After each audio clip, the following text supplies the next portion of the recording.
All right, thanks very much. Silly, I was thinking of bricks. I was actually thinking brick and mortar, which is the exact opposite of virtual reality, so this is an entirely different thing, but not bricks and mortar.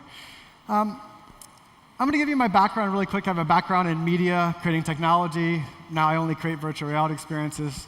Won a lot of awards, worked at a lot of different studios, but what I want to talk to you about, of course, is virtual reality. And why is everyone talking about virtual reality right now? Why is this the biggest topic or one of the bigger topics? So hopefully it's not just my circle of friends, but it's quite a topic. If you think about technology and where we've been and where we're going, we started with sort of Bronze Age, Fire Age, Stone Age. I think of us now as sort of in the information age. So our lives are about gathering and sharing information. I think like, oh, look, I'm going to take a selfie of myself. I'm going to share that with you, and I'm going to gather this information. But we're going to move from an information society to an experience society. And instead of sharing information, we're going to share experiences. So imagine I can share with you what it's like to be on this stage and look out and see all your faces, or through augmented reality, I could look at your Facebook walls and see who's liking this talk and who isn't. It's actually not an episode of Black Mirror, but it's a reality that's coming really, really soon, and I hope that we're going to embrace that. So from information to from technology to experience is what drives Facebook, what drives these large companies to try to make this the next platform or the next medium in which we're going to share things. So why would I care about this? Why should you care about this? If you look at the history of media, we went from radio to television. Now everything is the cell phone. It's all this and this to virtual reality. If anyone can remember what the first actual television show was, does anybody kind of remember what that might be? I'll end my talk quickly and take questions, but the first television show is actually just a recorded radio show. And that's where we are in virtual reality right now. We're simply copying the medium before us, and it's a great opportunity to really grow and learn how to use an entirely new medium. And you say, why should I be involved? Well, look at the people that didn't embrace television. There are actually major brands, major studios, major networks that said, I don't want to be a part of television. The screen is blurry, it's too small, not enough people have televisions. You can imagine that kind of thinking. In our lifetime, we're going to witness an entirely new medium in which you're going to be able to share experiences, change people's minds, guide them in ways that you never dreamed possible before. And the third question that I get asked most often is, what makes a successful virtual reality project? And as I pointed out, it is a new medium and it is a new way of thinking about it. Applying old technology doesn't work here. But if you look at anything that's really story-driven, anything that appeals to your emotion, if there's a purpose to it, we put things to an acid test. Can I take my experience and do it in any other medium? If you can answer that question, then it shouldn't be a VR piece. So I think you'll see a lot of things that are gimmicky, a lot of things that are new, but it is a new way and a new way to engage with an audience. This is kind of an obvious thing. I'll go through a couple of case studies and things that people are doing in the space. You have a lot of collaborative design. You'll have people all over the world building things together and sharing things. This is kind of a silly example. They're in the same room, but this is an Autodesk presentation. So there'll be London, New York, LA, all designing things together. Car companies do this nowadays. They spend $800,000 building these systems. These exist today now for a fraction of that cost. But what's really interesting is, if you think about design, what is it that makes successful design? It's the ability to reiterate, continue to iterate, and continue to test, and continue to gather information. Imagine that you now can have hundreds of people test drive your car before you even manufacture a single car.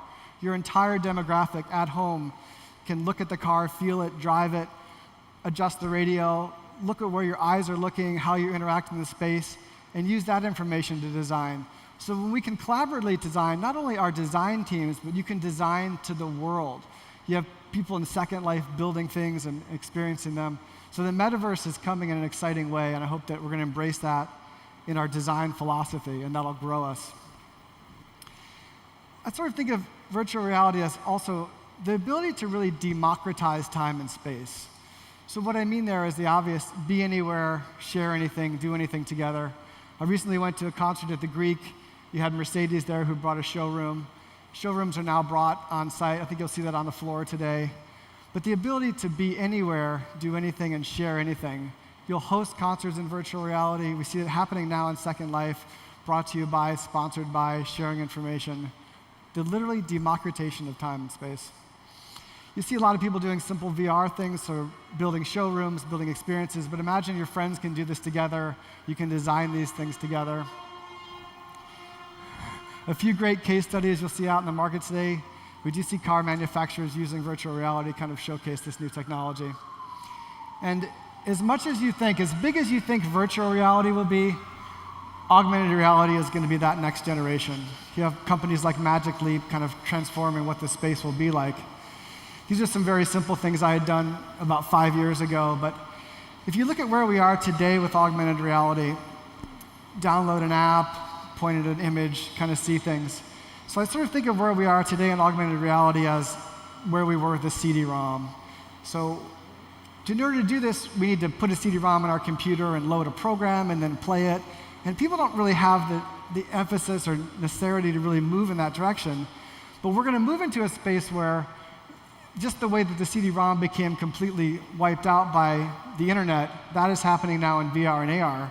So the next generation of AR technology is I simply look at this and it tells me that's a speaker, it has this many watts, I'm standing too close to it, back away, whatever that could possibly be. The power of it as we move forward.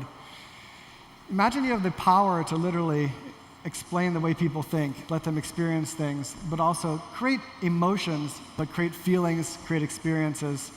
The power of actually creating someone's memory. If you think of the whole goal of all media is to leave you with an impression, and this has the power to do that in no other way.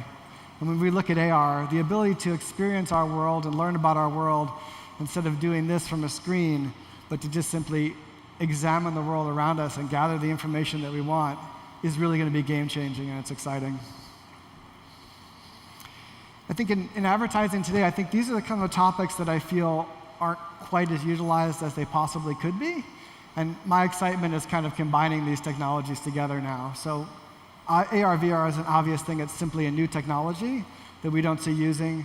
We've seen things in branded content, influencer marketing. I think you'll see live stream happening quite a bit now. But imagine you can combine some of these technologies together. So there's a social media campaign in which you win a chance to sit in a race car and actually race that car next to Emerson Fittipaldi or whoever your genius race car drivers is. Or an augmented reality campaign allows you to put together your own pit crew at the Indianapolis 500 and compete in that space with those people. So the merging of our artificial world with our real world is going to be engaging and powerful in a way that we'll see in the near future. If you put this together from a marketing and design standpoint, you can imagine a journey where I meet people online, see the cars they're driving, see the things they're doing, learn from each other. The way Facebook brought us together, when we build the metaverse together and do things together, it's going to be game-changing. Imagine I say, well, let's go on a test drive together. Let's take the top down and drive down Mulholland. Let's see what this car looks like in my driveway. That ability to engage and interact in the world is going to be incredible. Obviously, the self-driving car is going to be a big part of technology moving forward. I think you'll see some great talks about that. The AR implications are pretty obvious, but you can imagine, it's probably 1 o'clock here. Imagine your self-driving car, you can actually drive it from a headset. So imagine, a lot of you traveled here from a far location and you're away from your family. At 2 o'clock every day, you pick up your kids from school. Imagine you put a VR headset on and you drive your autonomous car to pick up your kids from school. And you sit in the car with them and you talk to them, and your ritual of what you do with your normal life doesn't change, but you can transport yourself around. So I think that's going to be an incredibly exciting time. Or you simply send your autonomous car out, somewhat piloted by you through VR, to go shopping or experience the world. It becomes an extension of you. I think we'll see that in the real future also. And the reason I'm excited to give this talk, of course, is, and I'll take questions in a moment, is just that you have a lot of really incredible creative thinkers in the space today and a lot of great technology. And I hope this talk will inspire you to move forward and embrace these kind of things as we move forward. Instead of being gimmicky or one-off or kind of one campaigns, I hope that we can pull all these technologies together and really build momentum and make the automobile space as incredibly and interesting and as engaging as it possibly can be.